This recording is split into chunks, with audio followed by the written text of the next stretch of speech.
지난주가 부활주일이었죠. 그래서 우리가 부활에 대해서 또 십자가 부활에 대해서 잠깐 살펴봤습니다. 지난주에 우리가 살펴본 내용은 우리의 부활, 우리의 삶에서 어떤 역할인가라는 부분을 많이 우리가 생각해봤습니다. 거기에 이어서 이번 주는 예수님의 십자가와 부활 사건에 대해서 한번 더 생각해 보려고 합니다. 지난번 설교 이후에 계속 그런 예수님의 십자가 부활에 대한 생각을 계속 하게 됐어요. 이렇게 묵상을 하면서 이 부분에 대해서도 우리가 같이 한번 조금 더 생각해 봐야겠다는 마음이 들어서 오늘 고린도전서 1장 18절 말씀 살펴보려고 합니다. 설교 제목이 십자가의 도와 하나님의 능력입니다. 십자가의 도와 하나님의 능력. 고린도전서 1장 18절을 할 때 유명한 말씀이죠. 이 말씀을 처음 우리가 볼 때 저는 그랬어요. 하도 많이 들었는데 또 설교도 제가 했고 그러면서 느끼는 이 말씀에 대한 제 이해는 점점 이런 쪽으로 갔어요. 십자가의 도가 멸망하는 자들에게는 미련한 것이요 구원을 받는 우리에게는 하나님의 능력이다 라는 이 말씀이 십자가의 도를 내가 따르면 내 삶 속에서 내가 하는 일이나 사역 속에서 하나님의 능력이 나타난다. 심플하게 말하면 이런 느낌으로 와닿기 시작했어요. 점점. 그런데 이번에 말씀을 이렇게 보면서 이 말씀을 보니까 그런 의미가 아니더라고요. 먼저 십자가의 도라는 것은 18절에 나오는 십자가의 도는 원어를 직역하면요 이런 거예요. 그 십자가의 단어들, 십자가의 말씀 이런 뜻이에요. 십자가의 말씀이라는 건 십자가에서 하셨던 말씀이 아니라 십자가가 가지고 있는 말씀, 로고스라는 뜻이에요. 로고스는 말씀이잖아요. 그렇죠? 길이 아니라 말씀이에요. 그래서 근데 정하다고 뜻을 그 십자가예요. 그라는 것은 그 십자가는 그럼 뭘까요? 바로 위에 나오는 그리스도의 십자가가 헛되지 않게 하려 함이라 라에서 오는 거예요. 그러니까 그 십자가는 그리스도의 십자가를 얘기해요. 그래서 여기서 말하는 십자가의 도는 한마디로 우리가 따라가야 될 십자가의 도, 우리의 십자가의 도가 아니라 예수님이 지셨던 십자가를 얘기하는 거예요.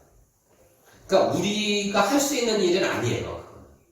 그러니까 우리가 본받을 예수님의 어떤 모습 속에 말씀 속에 우리가 본받아야 되는 것 이런 차원이 아니라 예수님만이 하실 수 있었던 그 십자가 2000년 전에 이 땅에 있었던 예수님이 지셨던 그 십자가를 얘기하는 거예요. 그러니까 뭐 우리가 십자가 길을 쫓아가서 우리 삶을 나타내는 이런 개념이 아니라는 얘기예요. 그래서 예수님의 십자가예요. 근데 십자가의 도가 십자가의 말씀, 로고스라고 하는데 이 로고스라는 단어는 우리가 많이 들어봤잖아요. 단어, 말, 이야기 뭐 이런 여러 가지 뜻이 있어요. 정확한 개념은 이런 거예요. 사물에 대한 단순한 명칭이 아니라 생각을 표현하고 가리키는 단어예요. 로고스라는 거. 그래서 개념이나 관념을 그러니까 머릿속에 있는 것들을 구체적으로 표현하는 것, 이야기하는 것, 진술하는 것 이런 뜻이에요. 로고스라는 단어가 갖고 있는 거예요. 그래서 십자가의 이야기, 십자가의 진술 이런 거예요. 그러니까 예수님의 십자가가 표현해내고 나타내고 드러내고자 하는 것. 하나님의 어떤 계획과 뜻이었겠죠. 그렇죠? 그것을 지금 통칭하는 게 지금 여기 쓰여 있는 그 십자가의 도 이렇게 얘기하는 거예요. 이해되셨죠? 예. 저는 지난주 부활주의를 지나면서 십자가와 부활에 대해서 생각을 많이 해봤어요. 이런저런 고민을 생각을 막 하다가 드는 생각 중에 한 가지가 이런 거였어요. 왜 하필이면 좀 더 뻑적지근하게 그 예수님 하나님 어린 양의 제사를 지내지 않으셨을까 하나님은 이런 생각입니다. 예수님의 십자가와 부활이 너무 그 지구 한 구석에서 일어났잖아요. 온 인류를 구원하시고자 했던 하나님의 놀라운 계획인데 왜 좀 더 이렇게 좀 드러내놓고 그럴듯하게 하실 수도 있잖아요. 어차피 무언을 부활하시려면 왜 안 그러셨을까라는 생각을 자꾸 하게 됐어요.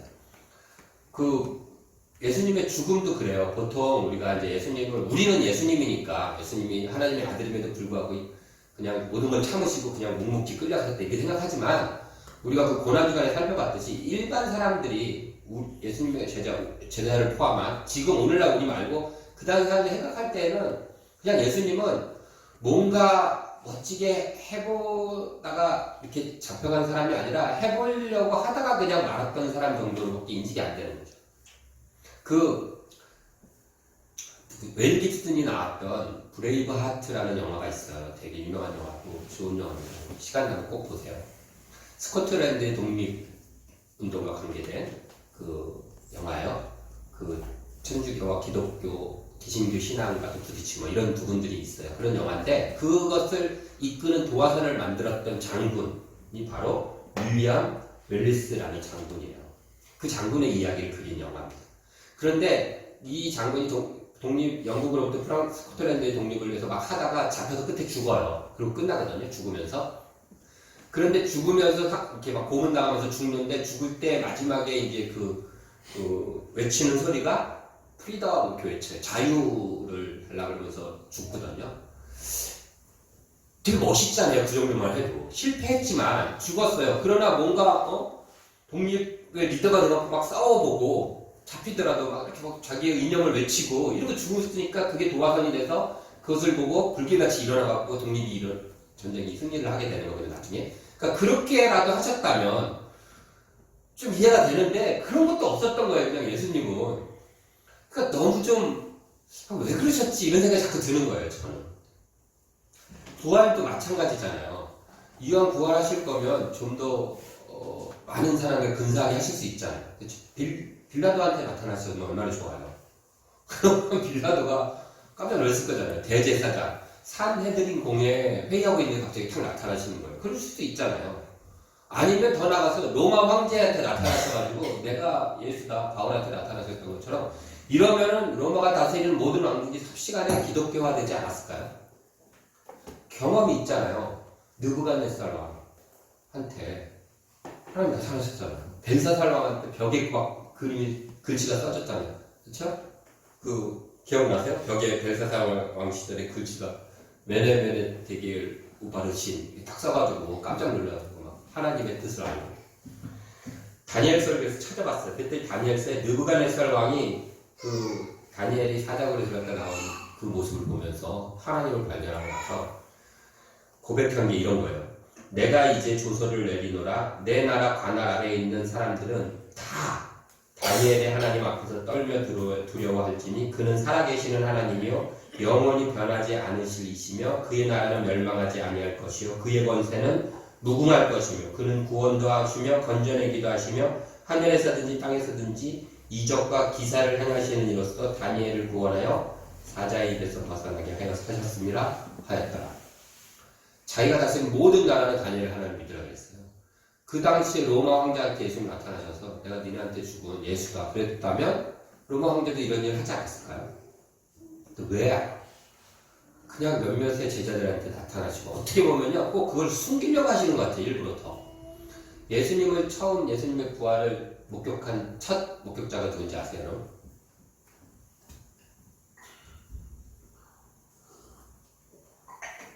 여자였어요. 여자. 네. 마리아가 많죠. 성경에는. 어떤 마리아일까요? 예수님 어머니도 있고 많잖아요. 막달라 마리아예요. 막달라 마리아의 전 상태가 어떤 건지 알아요? 7 귀신이 들렸던 여자예요. 그러면 그 당시에 여자가 증인한다 그러면 별로 심리상에 여자 말은 좀 쳐주지도 않아요. 법정에서도 효력이 없어요. 근데 그 여자가 하필이면 정신에 문제가 있어요. 7 귀신 들렸다고 우리가 얘기하지만 정신병이잖아요. 그 앞에는 세상상 보면 정신에 문제가 있는 여자가 예수님이 부활했다고 믿겠어 안 믿겠어요. 하필이면.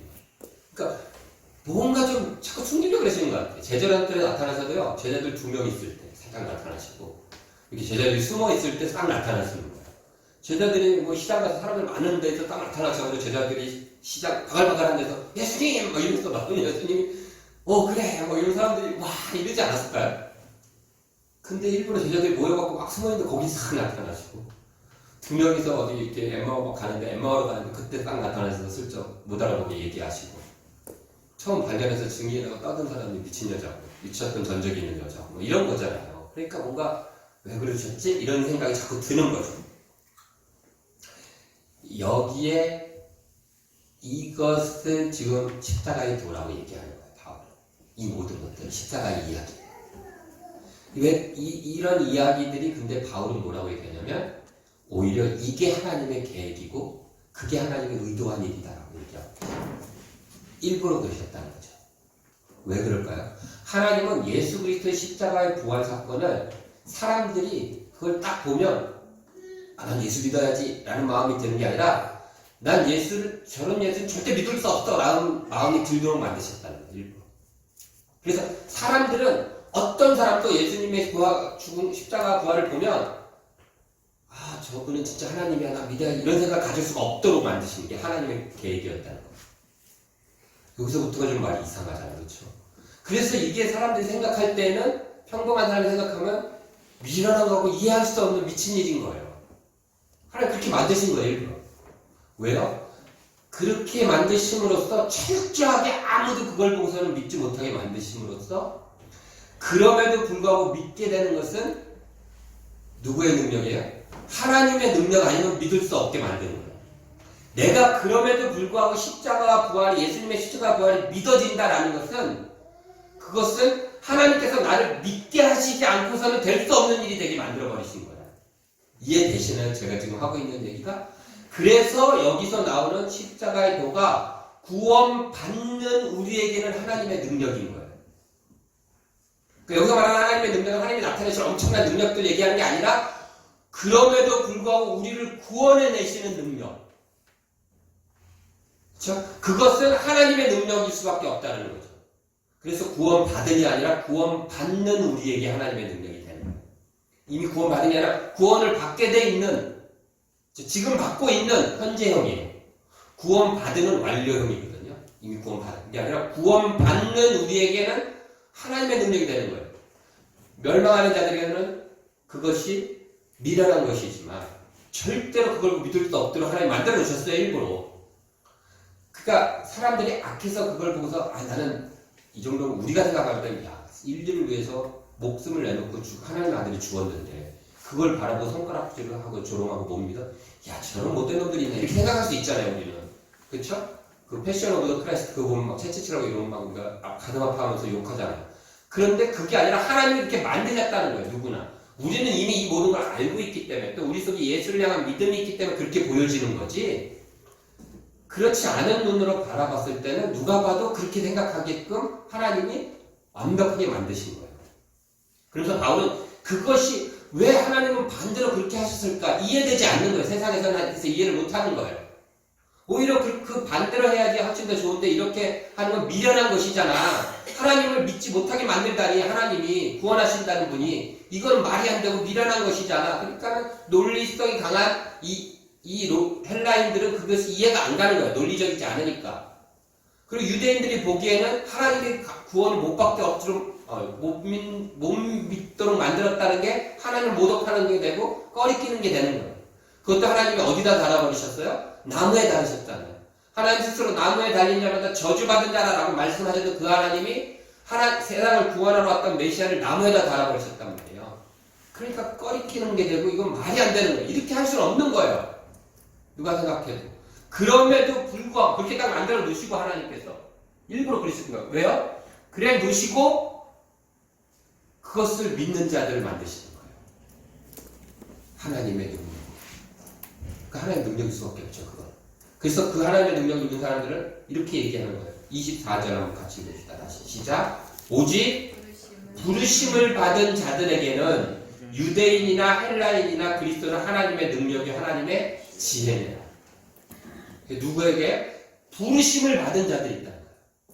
다시 말해서 택함 받은 자들.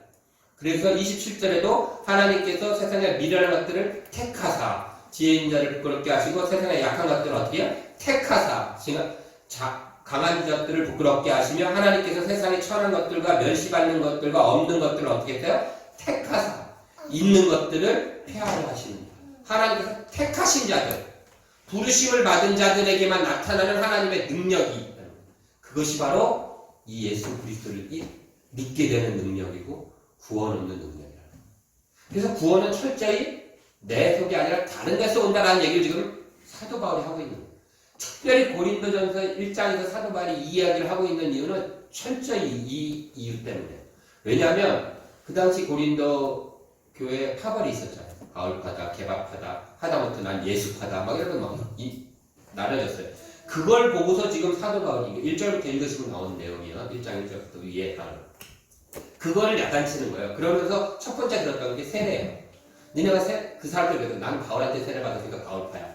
나는 아볼로한테 받았으니까 아볼로파야. 이런 식으로 막 파업을 했단 말이에요. 근데 니네가 세례 받은 게 그 세례를 준 사람이 중요한 게 아니다. 이게 예수 그리스도의 세례를 받은 거 아니냐. 그러면서 누구한테 받았다는 게 뭐가 중요하냐. 나는 그래서 일부러 2명한테밖에 세례를 안 줬다. 난 그게 너무 좋다. 니네가 헷갈려 하지 않으니까. 막 이런 식으로 세례에 대해서 얘기한 다음에 이제 구원에 대한 얘기를 하는 거예요. 니네가 받은 구원도 어떤 사람이 전해준 복음에 의해서가 아니라 이렇게 어떤 사람도 구원을 설명하거나 납득시키거나 이해시킬 수 없다라는 거예요. 하나님 그렇게 만드셨다는 거예요. 십자가에 도라는 그 사건으로. 그런데도 불구하고 너희가 구원받는 것은 택함 받은 것이고 오직 부르심을 받은 것이고 그것은 하나님의 능력으로 된 것이다 라는 이야기를 바울이 하고 싶어서 이 얘기를 하고 있는 겁니다. 저와 여러분들이 구원받은 것도 마찬가지죠. 저와 여러분들은 어떤 의미에서 되게 대단한 사람들이에요. 이걸 믿잖아요. 이걸 믿게 된 사람이에요. 하나님의 능력을 이미 받은 사람들이라고. 하나님의 능력이 아니었으면 이 자리에 이렇게 앉아서 또 제가 하는 이 엉성한 말을 듣고 있을 사람이 없어요. 이 얘기를 들으면서 맞아 그랬지라고 끄떡거려진다면 이미 하나님의 능력을 확 받은 거예요. 세상에 이런 이야기를 믿는 사람보다 안 믿는 사람들이 지금 현재에도 엄청나게 많아요. 그 당시에도 많았지만 지금도 그래요. 우리는 주변에 개인적으로 믿는 사람이 훨씬 많잖아요. 제 개인적인 친분을 따져도 90% 정도는 믿는 사람들이에요. 제가 아는 친구, 관계들 모든 거 다 따져서. 그나마 요즘 회사 다니니까 회사에서 안 믿는 사람들이 있어서 그렇지. 물론 그 중에도 뒤져보면 믿는 사람들이 더 있을지 모르겠지만 어쨌든 그래요. 그러니까 대부분 그냥 믿는 줄 아는 거 착각하고 있는데 여러분들이 나가서 이 길거리만 다녀봐도 안 믿는 사람들이 훨씬 더 많다는 거죠. 안 믿기만 하면 다행이에요. 이 믿는 것을 굉장히 손가락질하고 막 비웃는 사람들이 태반이라는 거예요. 우리가 지난주에 그 부활절 그 계란 바구니 나눠줬잖아요. 그런데 나가려고 했는데 권사님이 저가 부르면서 2개가 계단에 있었잖아요. 왜 거기다 놓고 갔는지 몰라요. 그런데 어쨌든 안 받는다는 거잖아요. 그렇죠? 그리고 놓고 간 거예요. 물론 그래도 막 쓰레기에 버려도 된다 이렇게 놓고 갔다라는 것만 해도 뭐 괜찮다 생각하는데 어쨌든 거부한 거잖아요. 우리 같으면 저 같은 걸 같아요. 뭐 절에서 뭘 줬어요. 만약에 처음부터 안 받던 근데 받았어. 근데 절이 있으면 그 절까지 갖다 줄까요? 저 같으면 그냥 이거 받은 거 뭐 그냥 누구 주던지 먹던지 이렇게 하면 끝나잖아요. 별거 아니니까. 그런데 그걸 굳이 와서 거기다 놓고 간다는 거는 그만큼 찾아와서 여기다 놓고 갈 정도로 싫은 거든지 뭔가 자기 의사표현을 하고 싶은 거예요. 그러니까 우리가 단순히 예수 믿고 있는 거를 세상 사람들이 보면서 그래 너네 잘 믿어 한 정도의 사람들만 있는 게 아니라 그럴 때마다 가갖고 아니야 너 왜 그래 그러면서 손가락질하고 좀 적극적으로 우리를 거부하는 의사표시를 하는 사람들이 그만큼 많다는 거죠. 우리가 믿는 예수 그리스도에 대한 이것도 저와 여러분들이 오늘도 예수 그리스도의 십자가 부활할 때만 또 들은 얘기야 라고 하면서도 한편으로는 그래도 아까 듣던 찬양 십자가 가까이 이런 찬양 부르고 하면서 마음속에 그래 예수님의 십자가를 떠올리면서 뭔가 끄떡여지고 가슴이 벅차기도 하고 뭉클하기도 하고 감동도 되고 하는 이것이 굉장히 대단한 능력인 거예요. 여러분. 이 땅에 정말 소수자만이 갖고 있는 몇 안 되는 선택받은 몇 명의 사람만 갖고 있는 일이에요. 그러니까 그 사람들인 우리들을 위해서 하나님께서 자신의 모든 것을 내어주시지 않겠느냐라고 사도 바울이 외치는 겁니다. 자기 아들을 아끼지 아니하고 내어주신 분이 아들과 함께 모든 것을 은사로 주시지 아니하겠느냐라는 말씀 속에는 그런 의미가 들어있는 거예요. 왜요? 사도 바울은 분명히 우리가 믿게 된 이 구원이 하나님의 엄청난 능력으로 일어난 특별한 사건이다라는 것을 알고 있기 때문에 그래서 그 밑에 보면 21절에 하나님을 이것도 같은 의미예요. 이 세상이 자기 지혜로 하나님을 알지 못함으로 하나님께서 전도에 미련한 것으로 믿는 자들을 구원하시기를 기뻐하셨다. 하나님께서 전도, 이 예수 그리스도의 부활과 예수 그리스도의 십자가를 전하는 것으로서 다른 사람들을 구원하기를 원하셨다는 거예요. 그래서 우리가 이걸 통해서 전도해야 된다라는 막 이렇게 마음을 먹고 이러자라는 쪽이 아니라 이 얘기의 의도는 뭐냐면 하나님을 믿게 되는 구원은 내 속에서 자라나는 게 아니라 바깥에서부터 이렇게 들려져야 된다는 거예요. 그렇죠? 로마서 10장에 보면 전하지 않는데 어떻게 듣겠느냐 이런 말씀이 있잖아요. 그것처럼 이 구원은 내 속에서 믿어야지 해서 만들어지는 게 아니라 외부로부터 나에게 와야 되는 거다라는 의미를 담고 있는 게 이 내용인 거예요. 그래서 전도라는 게 필요한 거라는 거예요. 내 속에서 만들어질 수 없기 때문에. 내가 돌을 닦아서 될 수 있는 게 아니기 때문에. 그래서 외부로부터 와야 돼요. 그러기 위해서는 누군가 전해줘야 되잖아요. 외부에서부터니까. 하나님께서 그 방법을 택하셨다는 거예요. 온 세상 모든 사람들이 로마 황제한테 예수님의 부활을 나타내셔서 알릴 수도 있었겠지만 하나님의 택한 방법은 그런 게 아니라 하나님의 능력으로 믿게 된 사람들이 입을 벌려서 그것을 다른 사람한테 이야기하는 방법으로 온 세계에 퍼져나가기로 하신 거예요. 결국 그래서 온 세계에 지금 예수 그리스도를 모르는 사람들이 없잖아요. 그렇죠? 그게 하나님의 계획이었어요. 왜요? 구원은 우리가 예수 그리스도를 믿음으로 인해서 우리가 어떤 좋은 곳에 가는 것이 아니잖아요. 그렇죠? 하나님을 믿게 된 사람들이 세상 속에 들어가서 퍼져나감으로써 만들어지는 하나님의 나라. 하나님을 믿게 만들기 위해서 구원이 필요한 거였어요. 예수 그리스도의 십자가 사건은 우리를 구원해 내셨는데 그 목적은 하나님을 믿게 만드는 데 있었다는 거예요.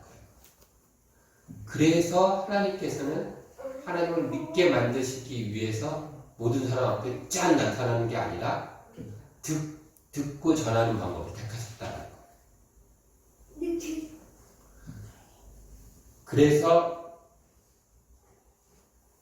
우리가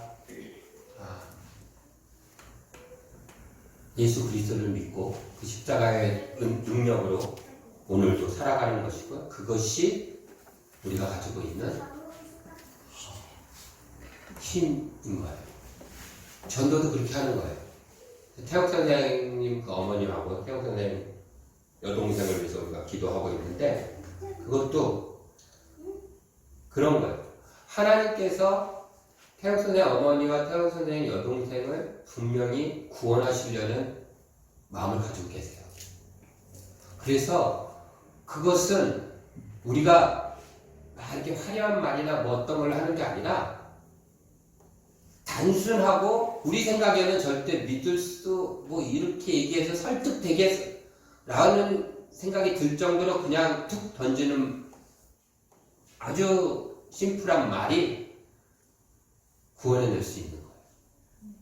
우리는 전도를 하려고 그러면 자꾸 생각해요. 뭔가 좀 알아야 되고 뭔가 좀 그럴듯하게 이렇게 그렇다고 이렇게 없는 말을 만들어내는 게 아니라 뭔가 좀 저 사람이 내 말을 듣고 호감을 갖고 그래도 끄떡거릴 수 있을 만한 언어로 예수를 전하고 싶어요.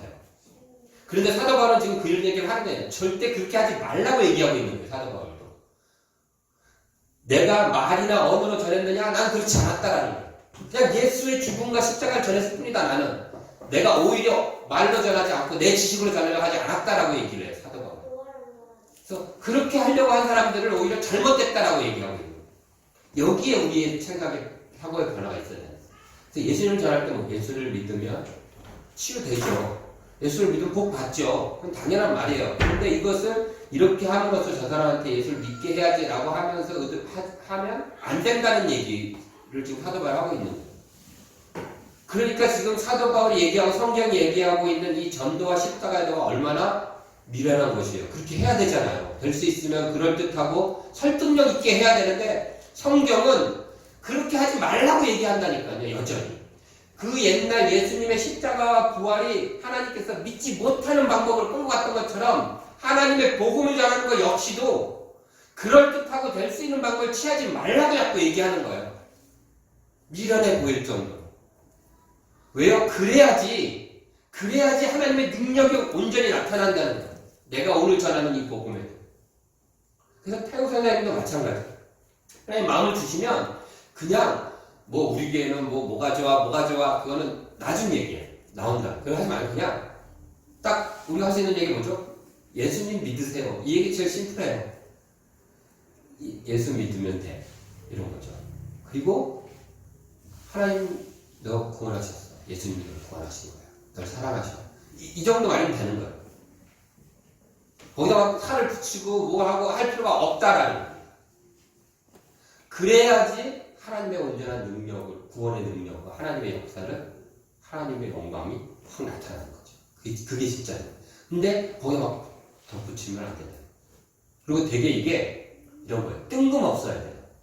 예를 들어서 이런 거예요. 아, 직장이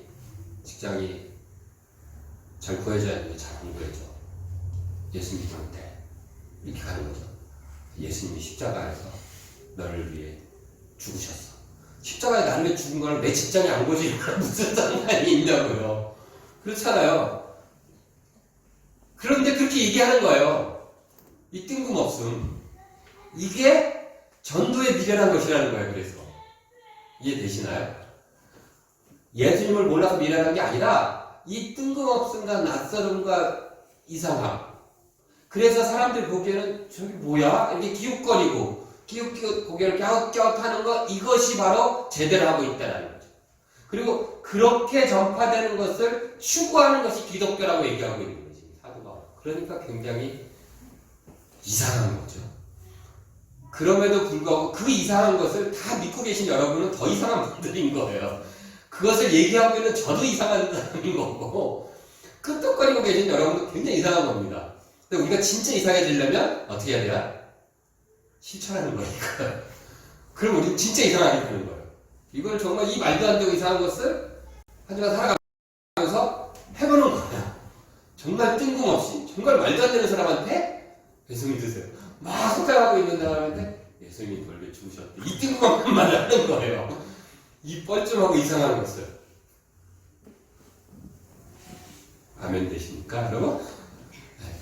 바울이 지금 오늘은 이 얘기를 하고 있어요. 고린도 교회 사람들한테. 그게 그 속에서 근데 뭐가 나타난다고요? 하나님의 능력이.